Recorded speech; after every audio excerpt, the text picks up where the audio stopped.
is Miss India. One of the most beautiful women in the world.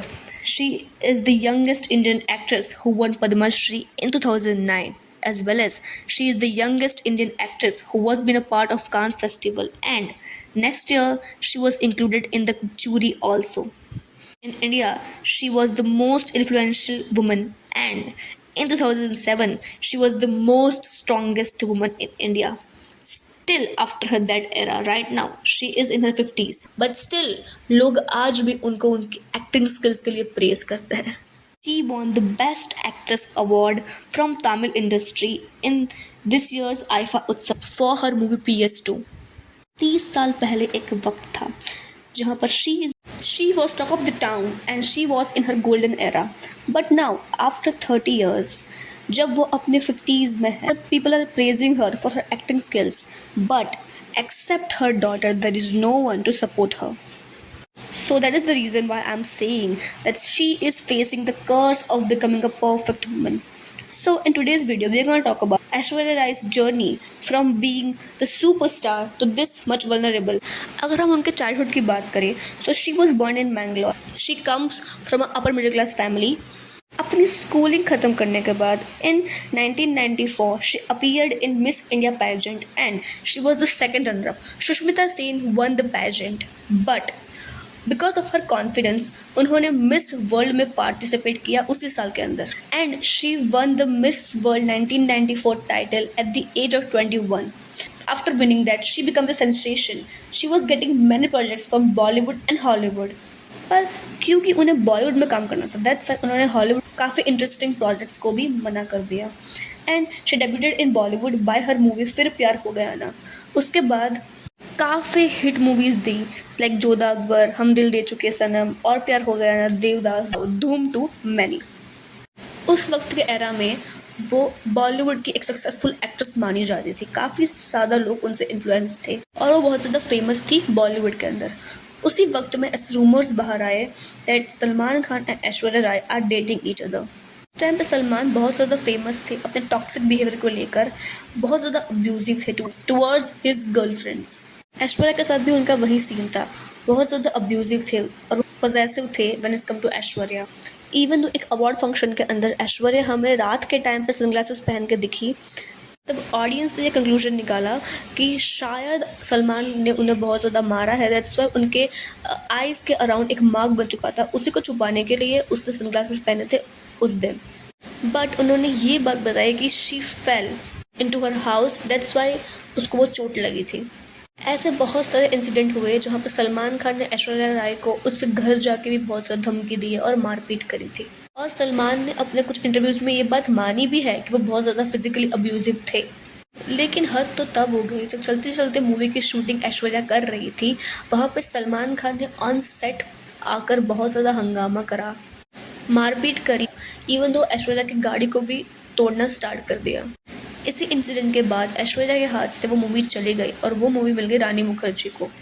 सो सलमान खान के इस behaviour की वजह से वो अपने करियर में डाउनफॉल फेस कर रही थी. डायरेक्टर्स को ये लग रहा था कि राइट नाउ ऐश्वर्या के साथ काम करना मतलब सीधे सलमान खान के साथ बीफ लेना हो गया था.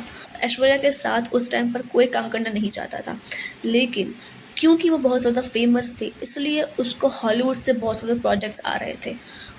After that she work in Hollywood में काम करने के बाद कहीं ना कहीं वो अपने करियर में स्टेबल थी. उसी वक्त एक बॉलीवुड मूवी के अंदर वो विवेक ओबरॉय से मिले and they started liking each other and dating each other. Aishwarya के 30th बर्थडे पर विवेक ने उनको 30 गिफ्ट दिए to make her feel special.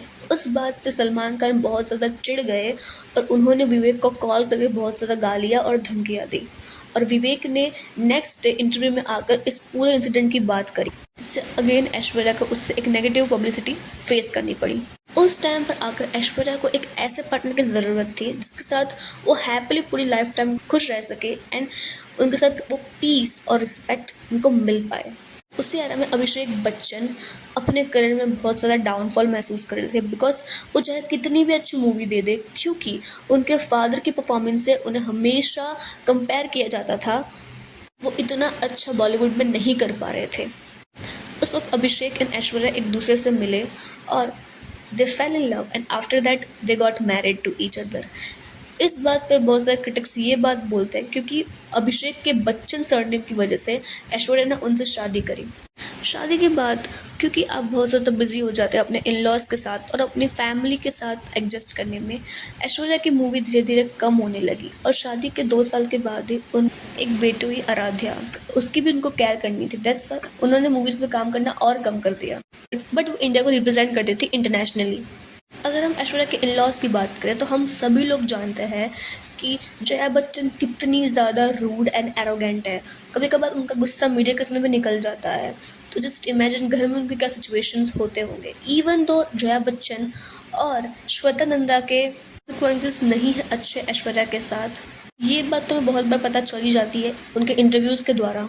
एक इंटरव्यू में जया बच्चन ये बात बोलती है कि उनको बहुत अच्छा लगता है जब ऐश्वर्या सबकी बातें सुनती है और पीछे खड़े रहती है, और कहीं ना कहीं ऐश्वर्या भी उनके इन लॉज को प्लीज़ करने के चक्कर में लगी हुई थी।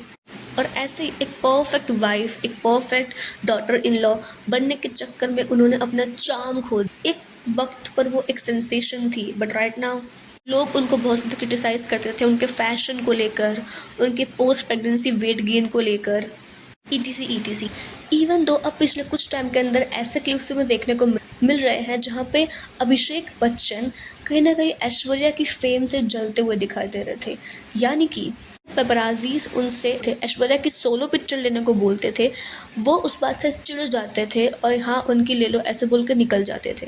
पिछले कुछ टाइम के अंदर तो ऐश्वर्या और अभिषेक के डिवोर्स के हमको देखने को मिले हैं, और ये बात बहुत ज़्यादा एविडेंट हो गई जब अंबानीज की वेडिंग के अंदर ऐश्वर्या और उनकी डॉटर आराध्या अकेले आते थे और पूरी बच्चन फैमिली एक साथ अलग से आई थी। तब भी ऐसे बहुत सारे रूमर्स उड़े थे कि ऐश्वर्या और बच्चन फैमिली के डायनामिक्स अच्छे नहीं हैं एक दूसरे के साथ। इवन तो अभिषेक बच्चन स्टिल अपनी फैमिली के साथ थे, वो अपनी डॉटर के साथ वहाँ पर खड़े नहीं हो रहे थे। इवन तो बच्चन फैमिली भी शायद उनको दिक्कत है ऐश्वर्या से, लेकिन आई डोंट नो उनकी जो नाराज़गी है वो आराध्या से किस बात पे ये समझ नहीं आता। आर्चीज़ की प्रमोशंस के दौरान अंबानीज की शादी में इस साल जब इतने सालों के बाद भी ऐश्वर्या को बेस्ट एक्ट्रेस का अवार्ड मिल रहा था साउथ इंडस्ट्री के द्वारा, स्टिल वहाँ पे अभिषेक अवेलेबल नहीं थे। सिर्फ उनको चीयर और सपोर्ट करने के लिए उनकी डॉटर थी वहाँ पे। यही चीज़ दिखाती है कि ऐश्वर्या और अभिषेक का रिलेशन बहुत ज़्यादा ऑफ चल रहा है, लेकिन क्योंकि बच्चन फैमिली की एक लेगेसी रही है कि आज तक कभी भी उनके घर पे डिवोर्स नहीं हुआ। अगर आप जया बच्चन और अमिताभ बच्चन को देख ले, उनके बीच में भी रिलेशन इतना ज़्यादा अच्छा नहीं है बिकॉज ऑफ रेखा। हम उनकी स्टोरी तो जानते ही है, बट स्टिल इतनी प्रॉब्लम्स फेस करने के बाद भी बच्चन फैमिली में डिवोर्स नहीं हुआ। वैसे उनकी डॉटर श्वेता के भी बहुत अच्छे टर्म्स नहीं चल रहे उनके हस्बैंड के साथ, वो भी बच्चन फैमिली में आके ही रहती है, स्टिल उन्होंने भी डिवोर्स नहीं लिए अपने हस्बैंड से। यानी कि बच्चन फैमिली में चाहे कितने भी झगड़े हो जाए, कितने भी प्रॉब्लम्स हो जाए, सेटलमेंट का रिश्ता हमेशा रहता है। वहाँ पे कोई डिवोर्स नहीं लेता है अपने इमेज को प्रोटेक्ट करने के लिए। आई फील आज भी ऐश्वर्या लोगों के दिल में बसी हुई है, लोग उनको बहुत ज़्यादा पसंद करते हैं। अगर वो बच्चन फैमिली से अपार्ट हो जाती है और वापस अपने करियर पे फोकस करते हैं तो अभी भी she can be relevant between the audience. So yeah that's it for today. अपने व्यूज़ हमें कमेंट्स में बताएं, and if you like the video then please hit like button and please subscribe to my channel. Thanks for watching.